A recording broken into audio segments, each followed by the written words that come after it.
आणि मुख्यमंत्री देवेंद्र फडणवीस हे उद्या चिपळूणच्या दौऱ्यावर असतील। कोकणाचा दौरा असेल मुख्यमंत्र्यांचा। जिल्हा परिषद आणि पंचायत समित्यांच्या निवडणुका आहेत, त्याचं रणशिंग हे चिपळूणमधून फुंकलं जाणार आहे। निवडणुकीसाठी महायुतीची तोफ धडाडणार आहे। चिपळूणमधल्या सावरकर मैदानावर जाहीर सभा होईल।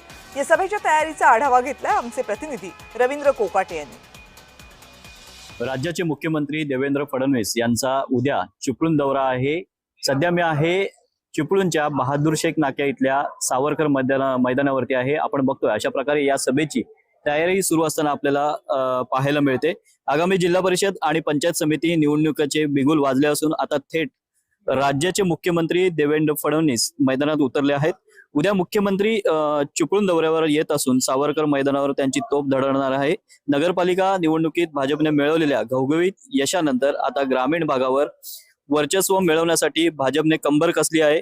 विशेष म्हणजे संपूर्ण जिल्ह्यात मुख्यमंत्र्यांची ही एकमेव सभा असल्याने भाजपने आपली संपूर्ण ताकद पणाला लावली आहे। भाजप नेते प्रशांत यादव यांनी त्यांचे हजारो कार्यकर्ते या सभेसाठी अहोरात्र मेहनत घेत आहेत। चिपळूणसह खेड आणि लगतच्या विधानसभा मतदारसंघामध्ये भाजपचं जाळं अधिक मजबूत करण्याच्या दृष्टीने मुख्यमंत्र्यांचा हा दौरा राजकीय दृष्ट्या अत्यंत कळीचा मानला जात आहे।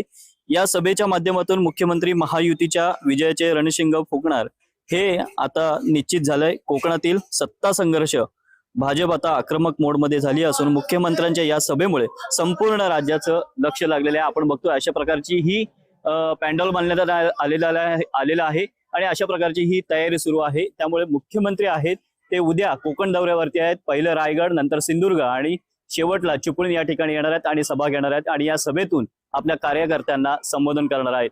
रवींद्र कोकाटे, जय महाराष्ट्र, रत्नागिरी।